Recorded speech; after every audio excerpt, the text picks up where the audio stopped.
नमस्कार। सभी श्रोताओं का गोस्वामी तुलसीदास जी के दोहे में हार्दिक स्वागत अभिनंदन।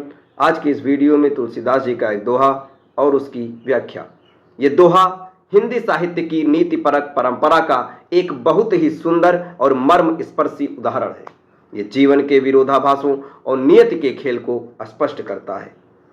होई भले के अन भलो, होई दानी के सूम, होई कपूत सपूत के ज्यों पावक मैं धूम।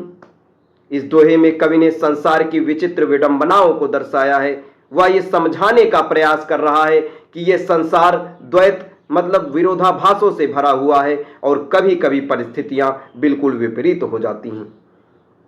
होई भले के अन भलो, कभी कभी बहुत सज्जन और भले व्यक्ति के साथ भी बहुत बुरा या अनर्थ हो जाता है। लोग अक्सर ये देखकर हैरान होते हैं कि अच्छे इंसान को दुख क्यों मिला। होई दानी के सूम, इसी प्रकार कभी कभी बहुत उदार और दानी व्यक्ति को भी कंजूस सूम लोगों के साथ रहना पड़ता है, या उसे ऐसे लोगों का सामना करना पड़ता है जो उसकी दानशीलता का सम्मान नहीं करते। होई कपूत सपूत के, जैसे एक ही माता पिता के दो संतानें होती हैं, जिनमें से एक सपूत योग्य और गुणी निकलता है और दूसरा कपूत निकलता है, अयोग्य निकलता है।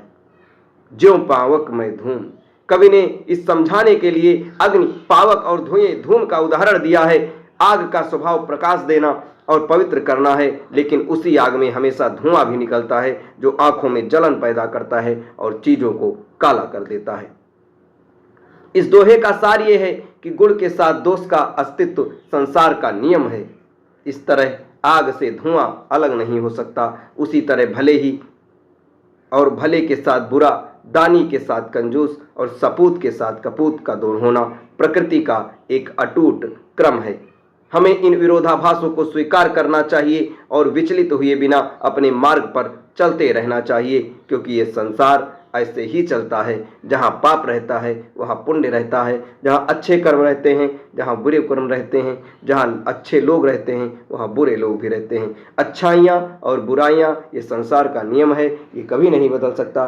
दोस्तों, ये दोहा आपको कैसा लगा कमेंट बॉक्स में ज़रूर बताएं और ऐसे ही ढेर सारे दोहों के लिए हमारे चैनल के साथ जुड़े रहें। धन्यवाद।